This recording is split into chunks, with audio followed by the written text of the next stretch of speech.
성경 밭에 숨겨진 보물.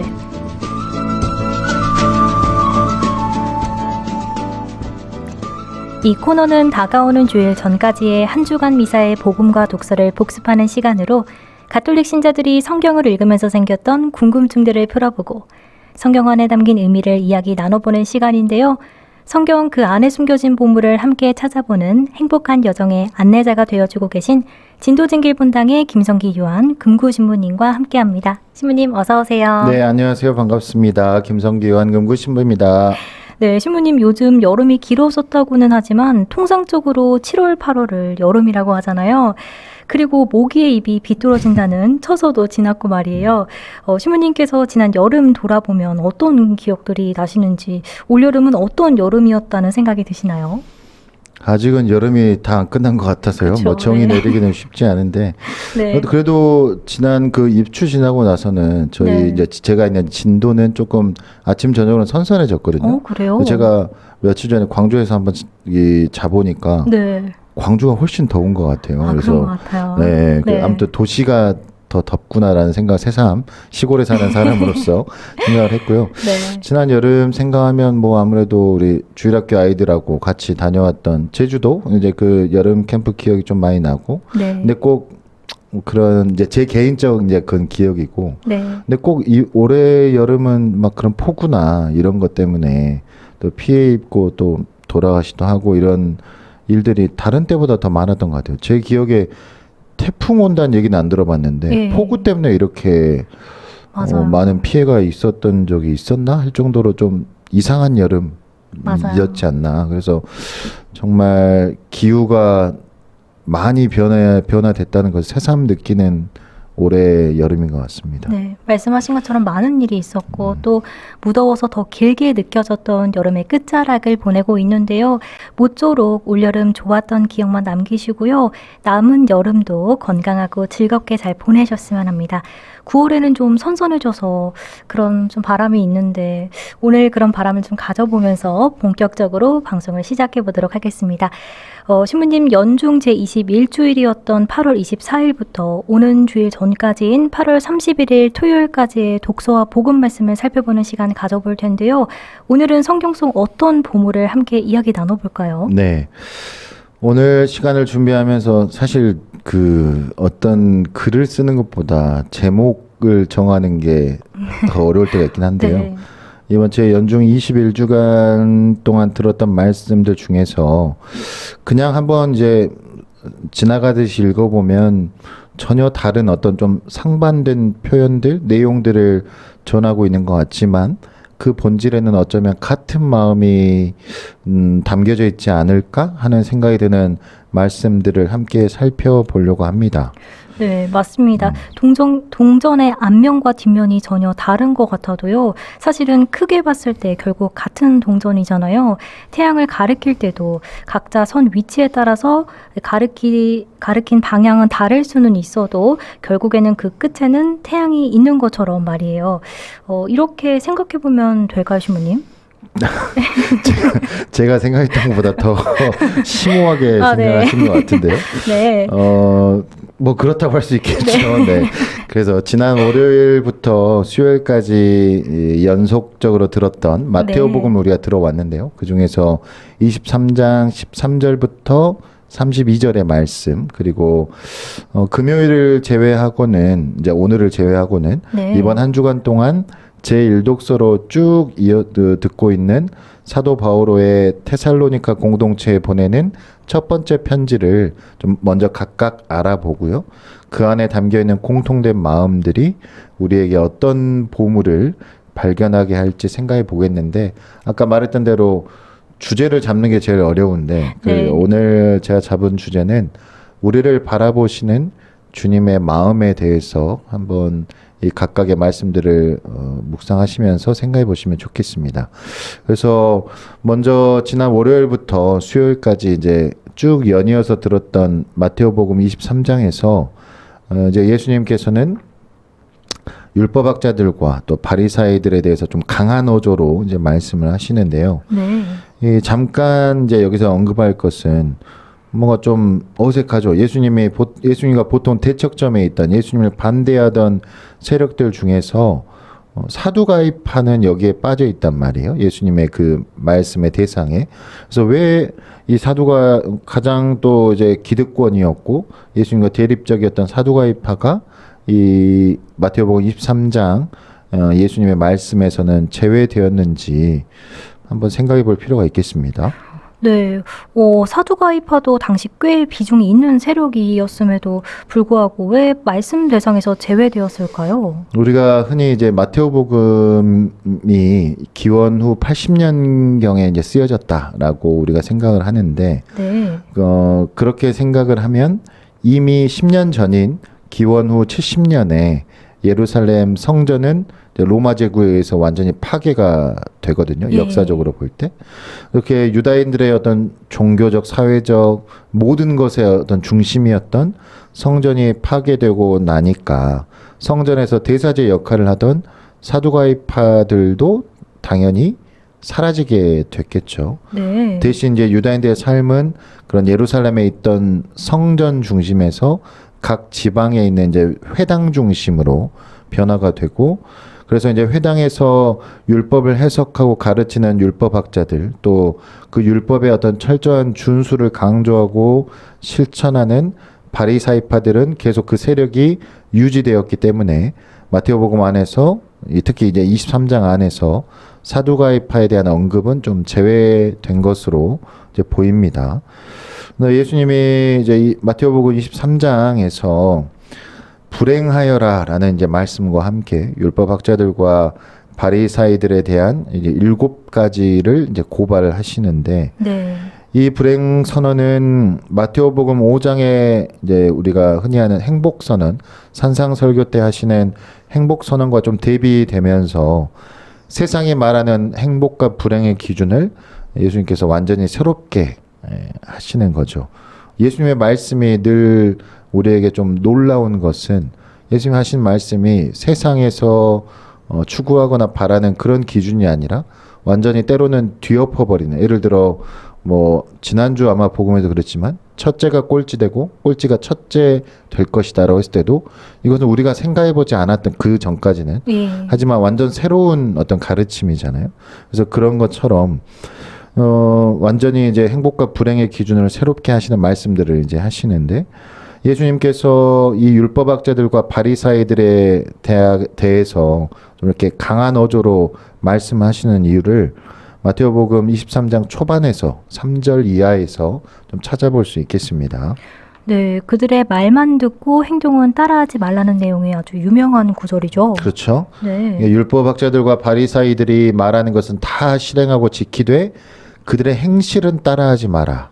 그들은 말만 하고 실행하지 않는다. 예. 하시면서 이제 그들이 하는 것은 다 남들에게 보이기 위한 것이고 높은 자리 좋아하고 인사받기 좋아하고 또 스승이라고 불리기를 좋아한다라고 하면서 그들의 이 율법학자들과 바리사이파로 대표되는 그 당시의 기득권층, 남들보다 더 위에 있다고 스스로 자만하고 자신하던 사람들에 대해서 이렇게 요약을 해서 이렇게 비판하고 계신 거죠. 다시 말해서 예수님께서는 율법학자들과 바리사이들의 어떤 그런 위선과 교만에 대해서 7가지 이제 구체적인 사례를 이제 불행하여라라는 말과 함께 어떤 점층적으로 좀 더 점점 더 강력한 어조로 비판하고 계시는 거죠. 근데 정말 이제 한번 저는 이런 생각이 들었어요. 예수님께서 이렇게 불행하여라, 불행하여라 이렇게 말씀하시는데 네, 우리는 이제 그거를 글로 읽으니까, 문자로 읽으니까 그 어조를 상상을 해보게 되잖아요. 예, 그래서 정말 예수님께서는 이 사람들이 불행해지기를, 너 정말 그 어떤 저주하고 이런 마음으로 말씀을 하신 걸까? 정말 그래서 불행 선언, 되게 슬픈 말이죠. 그렇죠. 불행을 선언한다. 그래서 정말 네. 이거를 예수님의 불행 선언이라고 불러야 될까라는 생각이 조금 들었습니다. 네, 저도 같은 생각입니다. 예수님께서 정말 그들이 불행해지시길 바라셨지는 않을 것 같아요. 저는 그 대목을 읽었을 때 약간 반어법이랄까 아니면 역설적 화법이랄까 좀 예수님의 안타까움이 느껴졌습니다. 그래서 저도 좀 이제 찾아봤는데요. 우리는 이제 우리말로 번역된 성경에 익숙하니까 네. 불행이라고 할 때 떠오르는 이미지가 확 있잖아요. 예. 근데 이제 이 마태복음 23장에서 불행하여라 라는 말로 우리나라 말로 이제 번역된 그리스어 단어 이제 원래 쓰여진 단어죠. 이 본래 뜻을 이제 찾아보면 네. 어떤 극심한 고통이나 슬픔 혹은 절망이나 분노를 표현하는 감탄사로 보통 이제 사용이 되더라고요. 예. 그러니까 자 그래서 한번 생각을 해봤어요. 우리가 자주 사용하는 이제 우리 전라도 말로 만약에 바꿔보면 이 불행하여라라는 이 말이 어떤 이 극심한 고통이나 슬픔 혹은 절망이나 분노를 다 표현할 수 있는 말이 뭐가 있을까? 네. 막상 하려니까 좀 그렇지만 네. 하다 참말로 뭐 징하네 아니면 어째 그럴까 약간 이런 좀 안타까움과 좀 이렇게 좀 질책과 이런 마음 뭐랄까요 좀 아마 네. 이제 어르신들이 더 잘 아실 것 같은데 네네. 이게 그런 정도의 와따 죽겠는 거 참말로 막 이런 좀 이런 감탄사의 느낌이지 않았을까 뭐 그렇게 생각합니다. 네. 말맛이라는 또 말맛이라고도 하지 않나요, 신부님? 네. 이렇게 신부님께서 사투리로 바꿔서 또 확 이렇게 들어보니까요.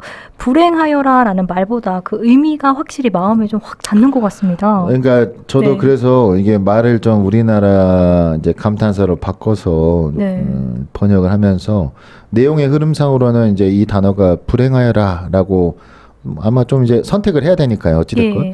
번역됐지만 그 본래의 뜻을 좀 살려서 우리가 이해해 보면 이런 위선과 교만에 빠져 있는 당시 기득권층에 대한 예수님이 가지고 계시는 그 안타까움과 좀 분노에 더해서 정말 그들의 모습으로 인한 예수님이 느끼시는 좀 그 극심한 슬픔과 또 어떤 고통의 마음까지도 예. 이 단어에 담겨 있지 않나. 그래서 단순히 너희는 진짜 불행해야 된다. 너희는 꼭 뭐 소위 말해서 지옥에 빠져야 된다. 이런 느낌이 아니라 정말로 좀 마음이 바뀌기를 좀 그들의 그 회개를 바라시는 그런 마음으로 이런 말씀을 하지 않았을까라는 생각이 좀 들었습니다. 네, 이번에는 테살로니가 신자들에게 보낸 첫 번째 편지 내용을 이어서 한번 살펴볼까요, 신부님? 네, 이제 바오로가 이제 여러 편지를 이제 썼죠. 그게 신약성경 안에 많이 들어와 있는데 이 테살로니가 일서 이제 테살로니가 신자애들에게 보낸 첫 번째 편지라고 우리가 이제 플레임으로는 그렇게 말할 수 있겠는데 예. 이 편지는 바오로 사도가 첫 번째로 쓴 편지이면서 이제 기원 후 50년경에 쓰여졌다고 이제 알려져 있거든요. 그래서 신약성경 27권 전체에서도 가장 오래된 이제 문헌으로 꼽히고 있습니다. 그리고 이 편지의 내용을 보면 바오로 사도가 자신이 세운 이 교회 공동체를 위해서 얼마나 마음을 쓰고 있는지, 얼마나 신경을 쓰고 있는지를 이제 느낄 수가 있는데, 먼저 이 테살로니카라는 이제 도시에 대해서 잠깐 말씀드리면, 예. 바오로 사도가 이제 제1차, 제2차, 제3차 이렇게 선교 여행을 이제 하게 되는데, 이 테살로니카라는 도시는 제2차 선교 여행 때 이제 들렀던 도시라고 합니다. 이 테살로니카라는 도시는 이제 바다에 인접해 있으면서도 또 육지의 어떤 교통의 요충지였고 이제 바다에 인접해 있으니까 항만 시설이 이제 발전되어 있었다고 해요. 그래서 네. 아주 상업적으로 번창한 그런 도시라고 이제 할 수 있겠고요. 그러니까 이제 상업적으로 번창해 있다는 것은 단순히 그 지역 혹은 그 나라 사람들뿐만 아니라 이방인의 다른 나라에서 온 사람들도 많이 살고 있었겠죠. 거기에는 이제 유다인들도 이제 집단으로 이제 모여 사는 중요한 거주지도 이제 있었고 디아스포라라고 우리가 보통 표현하는. 그래서 이제 바오로 사도는 테살로니카에 이제 머무르면서 유다인들과 또 유다교로 개종한 이들 또 특별히 이제 이민족 이방인 사람들에게 복음을 전하고 그들이 예수 그리스도를 믿도록 이제 열심히 선교 활동을 했다고 하고요. 근데 이제 아무래도 기존의 유다인들 그곳에 있는 유다인들이 이제 반발도 했겠죠. 뭐 네. 그때 당시에는 초대교회는 이제 박해도 받고 했으니까 그래서 이제 막 거세게 반발하니까 뭐 또 다른 여러 사정 때문에 테살로니카라는 그 도시에 오래 머물지는 못하고 떠나게 됐다고 하고요. 이제 좀 급하게 떠나다 보니까 근데 이 테살로니카에 방금 막 세워진 그 교회 공동체에 대한 애정과 관심을 항상 가지고 있었다고 하고요. 바오로 사도가. 그리고 또 반대로 생각하면 이 바오로 사도와 그 동료들의 선교 활동을 영적으로든 물질적으로든 네. 지원하고 협조하던 어떤 신자들 사이에서 어떤 그런 우리가 라뽀라고 하죠. 어떤 관계가 좋은 관계가 형성이 돼 있는데 그 관계를 우리가 이번 한 주간 동안 들었던 테살로니카 일서 내용 곳곳에서 좀 엿볼 수 있습니다. 그래서 바오로 사도는 이제 방금 막 이 교회 공동체가 좀 그런 잘 되려고 했는데 떠날 수밖에 없었으니까 혹시나 이제 교회 신자들이 또 다시 하느님을 믿지 않고 떠날까봐 또 흔들릴까봐 걱정하고 좀 불안해하는데 그들이 여전히 복음을 잘 지키면서 믿으면서 흔들리지 않고 살아가고 있다라는 소식을 이제 듣게 되는 거죠. 그래서 네. 그것에 대한 어떤 기쁨과 감사함을 숨기지 않고 이 편지에 이제 표현을 합니다. 특별히 바오로 사도는 어떤 부모의 마음으로 이 신자들을 좀 대했던 것 같아요. 그래서 이 테살로니카 편지에도 보면 2장 7절에는 자녀들을 품에 안은 어머니처럼 온화하게, 그리고 2장 11절에서 보면 아버지가 자녀들을 대하듯이 이 자신은 부모의 마음으로, 그리고 신자들은 소중한 어떤 자녀들로 생각하면서 이렇게 마음에 품고 있다. 네. 라고 생각할 수 있겠고, 그래서 이번 한 주간 동안 들었던 독서 중에서 몇 구절을 좀 직접 읽어보면 바오로 사도의 그 마음이 좀 고스란히 느껴지더라고요. 네, 그럼 신부님께서 바오로 사도의 마음이 느껴지는 구절들을 구체적으로 소개를 좀 해주시겠어요? 뭐 더 많이 있겠지만 이제 시간 관계상 예. 몇 가지만 말씀드려보면 네. 1장 2절에 우리는 기도할 때에 여러분을 모두 기억하며 늘 하느님께 감사를 드립니다 라는 구절도 있고요. 2장 8절에 보면 우리는 이처럼 여러분에게 애정을 가지고 있기 때문에 여러분은 그토록 우리에게 사랑받는 사람이 되었습니다. 2장 13절에 보면 우리는 또한 끊임없이 하느님께 감사를 드립니다. 3장 8절 또 9절 보면 여러분이 주님 안에 굳건히 서 있다고 하니 우리는 이제 살았습니다. 우리가 여러분 덕분에 우리 하나님 앞에서 누리는 이 기쁨을 두고 하나님께 어떻게 감사를 드려야 하겠습니까? 그러니까 이 기쁨과 감사, 또 이 테살로니카 공동체 신자들에 대한 어떤 그 애정 어린 마음을 네. 곳곳에서 숨기지 않고 드러내고 있는 예. 것이죠. 네, 앞서 마테오복음과 방금 전 사도 바오로의 테살로니카 서간의 내용을 함께 살펴봤는데요. 이 두 말씀을 관통하는 예수님의 마음은 뭘까요? 관통하는지는 모르겠고 네. 제가 그냥 이제 묵상하고 생각해 봤을 때 네. 지금까지 살펴본 이 두 성경 책의 내용이 이제 처음 말씀드렸던 대로 한번 그냥 쭉 읽어보면 전혀 다른 분위기, 전혀 다른 내용, 전혀 다른 어떤 뉘앙스를 풍기는 것처럼, 그래서 네. 별로 서로 접점이 없는 말씀들로 이해될 수도 있는데, 하지만 그 말씀들에 담긴 공동적인 마음은 저는 주님의 마음, 우리를 바라보시는 주님의 그 다양한 마음들을 이제 각각 표현해냈다라고 생각합니다. 네. 좀 더 자세히 말하면 우리 바오로 사도가 가졌던 것처럼 주님께서 우리를 바라보시는 어떤 부모의 마음이죠. 부모가 자녀를 바라보는 마음이 한 가지는 아니겠죠. 자녀가 정말 건강하고 행복하고 올바르게 자라나고 성장하면 그 모습을 보고 마냥 기쁘고 감사한 마음이 들다가도 네. 혹여나 자녀가 뭐 잘못된 길에 빠지고 또 힘들어하고 어려운 일을 겪으면 자녀보다 더 고통스럽고 안타깝고 때로는 화도 나고 슬퍼하는 것이 또한 부모의 마음, 그 다양한 마음들이지 않을까라는 생각을 했습니다. 네, 맞습니다. 오늘 나눈 이야기를 통해서 신자분들께서 어떤 묵상을 했으면 하시나요? 네, 그래서 그런 이 테살로니카 일서와 또 마테오복음 23장의 불행 아닌 불행 선언에 네. 대한 말씀들을 다시 한번 읽어보시고 네. 그 안에 담겨 있는 우리 부모이신 주님의 마음을 좀 느껴보시면서 우리 스스로가 이런 좀 물음을 품어보면 좋겠습니다.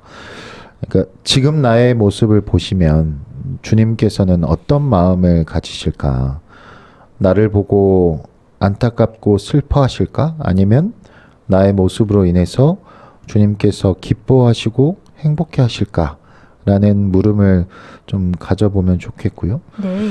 뭐 이거는 제가 마지막에 하는 이 잠깐의 말은 이제 어디에서 좀 본 이야기인데 네. 행복은 불행이 시작되는 지점일 수도 있고 불행은 행복을 찾아가는 출발점이 될 수도 있다고 하죠. 예.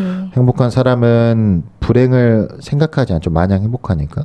하지만 불행 중에 있는 사람은 늘 행복을 갈망하고 내가 행복해지기를 바라고 네. 행복하다는 게 뭘까 좀 궁금해 하잖아요. 진정한 행복이 아니라 행복에 대한 집착이 우리 삶을 지배하게 될 때 삶은 불행해지고 또 반대로 내가 정말 절망 속에 불행 속에 있다고 해도 내 삶을 의연하게 지키고 내 어떤 그 양심을 잘 지키면서 살아가는 사람이라면 이미 그 사람은 하느님 눈에는 행복한 사람이지 않을까.